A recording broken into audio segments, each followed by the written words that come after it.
All right, so we got the E60 back in the shop. Try to get away from this thing a little bit. The shop's not big enough, guys. E60's in the shop. I drove it yesterday for the first time in like a week. It actually had 3 or 4 different issues, and this same thing, it seems like every time I get in it, something's going on. Okay, I didn't video it, but I did replace the transmission oil pan with the genuine ZF pan. It was like 80 bucks. I don't think I videoed anyway. It was good. I drove it around the day or two after I did it. It was great. Getting smells again of burnt transmission fluid. So something's leaking again. Sweet, huh? That was the ZF pan, all the bolts, like everything. Everything you could possibly get.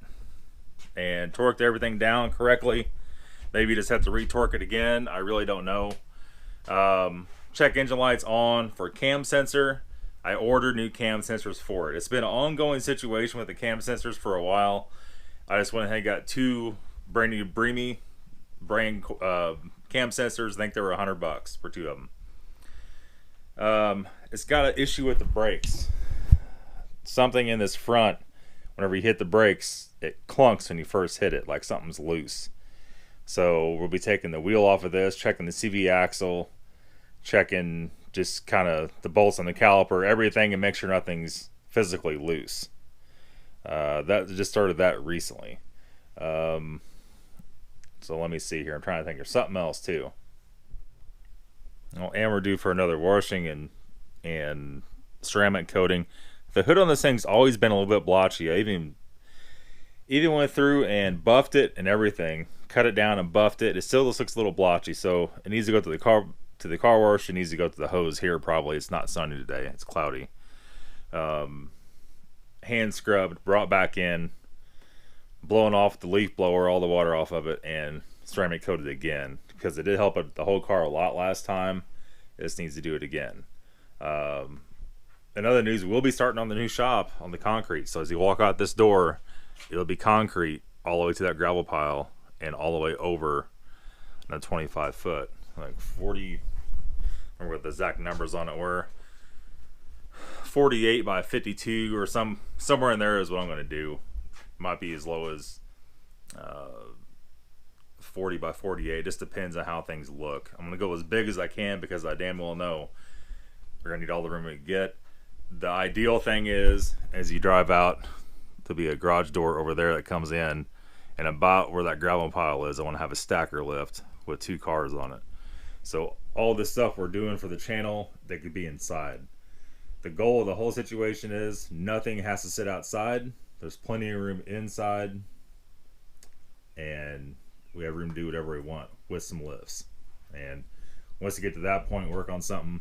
Taking the engine out is going to be easy. Everything's going to be easy. So let's get this thing jacked up and see what the situation is. Okay, so get in here and I'll show you. If you could even see, this is what's going on. I checked the transmission pan. That's all fine. There's no problem at all with that. It's not leaking. I did notice that the AC line is dripping, and it's kind of dripping where it hits the drive shaft a little bit. I think it's just residual transmission fluid that gets on the exhaust from that, because there's nothing seeping. I went through and ran all the bolts again. They're all tight. Everything looks good. It's not leaking where the thing plugs in. There's no fluid anywhere. As far as this goes, I checked the big nut that I was concerned about on the axle. All that's good. I checked the axle. That's fine. I checked the thrust arm bushing bolt, where the ball joint where it bolts onto the spindle. That's all tight. I checked the lower control arm, the bolt, inside bolt, and the ball joint bolt. That's all fine. I checked both the brake bracket bolts. That's all good. You can hear it. It's hard to turn because it's all-wheel drive, but you can hear it maybe dragging a little bit. I don't know. My concern was if the caliper is actually getting bad, getting seized. But when I just put new brakes on it not that long ago, and everything seemed like it was fine then. We'll have to keep a very close eye on that and make sure that's not what it is. As far as under here, I checked all. We got the Febby Bilstein sway bar end links on it. All that's good. All that's tight. Everything else looks good. I think the only thing I want to check yet is the top hat bolts on the strut and the mount bolts for that, or the main bolt on the strut and the top 3 top hat bolts. But I don't think that's what the issue is. If there's any problem at all here, I think we're going to be looking at a brake caliper, which this thing did sit for a long time. So, I mean, that could be the situation. Coming home last night, when it was doing that a little bit, I stopped and touched the wheels. Neither one of the front wheels were hot at all. Like, it wasn't dragging at all. So we'll just, you know, I don't know. We'll keep an eye on it. Okay, so we're driving it right now. I still smell transmission fluid. I just stopped. I had to idle them for a while. I think it's just going to take a while to get it all burned off. Dead squirrel trying to run that over. It's almost like the power steering feels a little bit heavy. I checked it and it was all good. Maybe I'm just being too overly picky on this thing. Like the E39, I could pretty much assume by drive that somewhere it's going to make it. The E60 though, this thing's sketchy.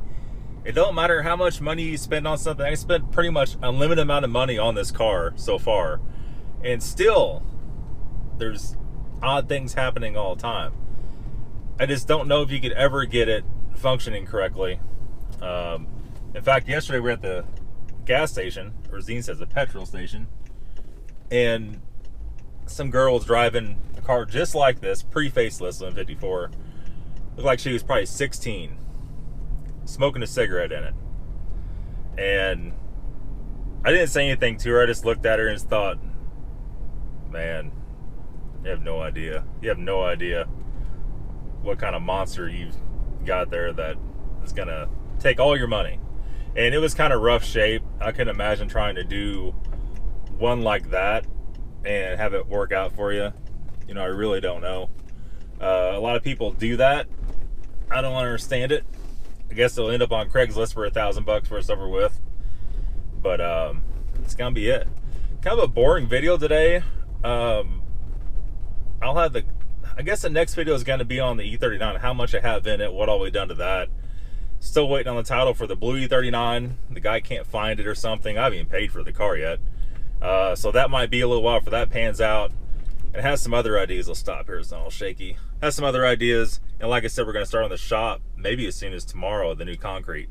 So it's going to be it, guys. Thanks for watching. Have a good day.